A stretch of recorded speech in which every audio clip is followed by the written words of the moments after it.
After a huge showing of support for my most recent upload, I thought to myself, why keep the people waiting? The NBA has enough criminal activity for me to cook these videos up like I'm Chef Boyardee, and you know I keep an eye on these guys like I'm Adam Silver. Without further ado, let's get straight into part 2 of the All Jail team. In part 1, you might have noticed that most of the players I discussed were old heads. This time, however, we'll be shifting our focus to the younger generation, who I believe is a lot more talented at exhibiting unlawful behavior. We'll start things off with Miles Bridges, a former first-round pick who had a lot of hype coming out of high school and college. Bridges quickly got off to a good start in the league when he signed a $16 million contract and played in nearly every game as a rookie. After a couple of seasons, however, it seems that he started to get a little too comfortable with his newfound success. The downfall started in early 2022 when Bridges was ejected from a game against the Atlanta Hawks and proceeded to throw his mouthpiece at a 16-year-old fan. He was subsequently fined $50,000, and the story was squashed as frustrations were high due to the playoffs. Less than a few months later, Miles Bridges found himself in the news again, but this time for some serious wrongdoing. On June 29, 2022, Bridges was arrested for allegedly assaulting his girlfriend at the time. To make matters worse, the woman in question is also the mother of his 2 children, so he was initially charged with 2 felony counts of child abuse. In November of the same year, Bridges was charged with the felony of injuring a child's parent, and he was sentenced to 3 years of probation.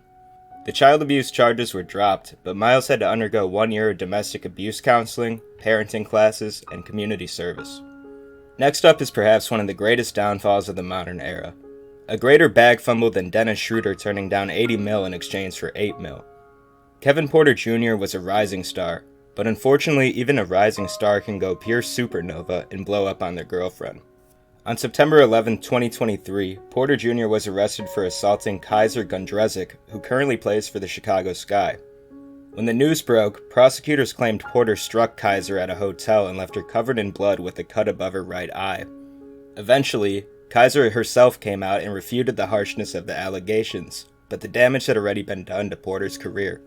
After the arrest, Porter was barred from the Houston Rockets organization, traded to the Thunder, and eventually released from the NBA.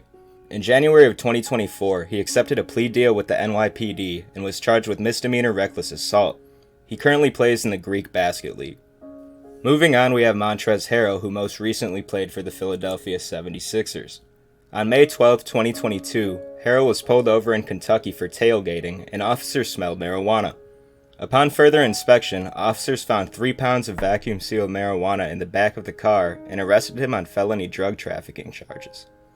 It's hard to say whether Montrezl Harrell was the plug or just an avid smoker, but ultimately his charges were downgraded from a felony to a misdemeanor.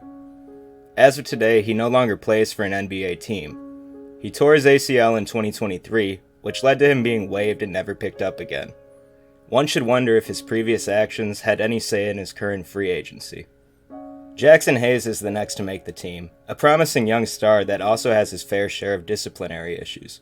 Despite being a staple on the Lakers roster this past season and the Pelicans before that, Hayes faced some legal issues 3 years ago when he resisted arrest by the Los Angeles Police Department.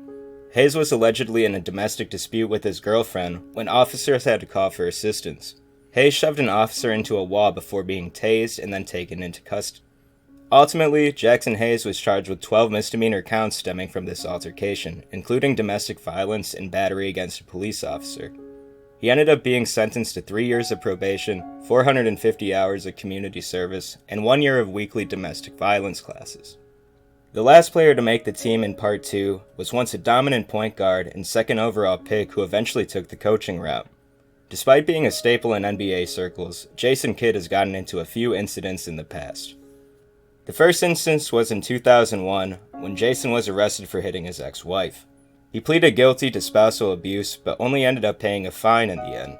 11 years later, by the time his playing days were over, he was arrested for driving while intoxicated after he crashed his Cadillac SUV into a utility pole on Long Island. The last known incident occurred in 2020 when Kidd was arrested for spitting French fries at his wife. This was his second domestic-related arrest, and he later pled guilty to spousal abuse. Although he's one of the best point guards of all time, there's pretty concrete evidence that Jason Kidd isn't the best person. Even his son took to social media recently just to blast him for being complete garbage. Either way, he caps off part 2 of the NBA All Jail team. This has been Brad with DFS City. Thanks so much for watching, and we'll see you in the next one.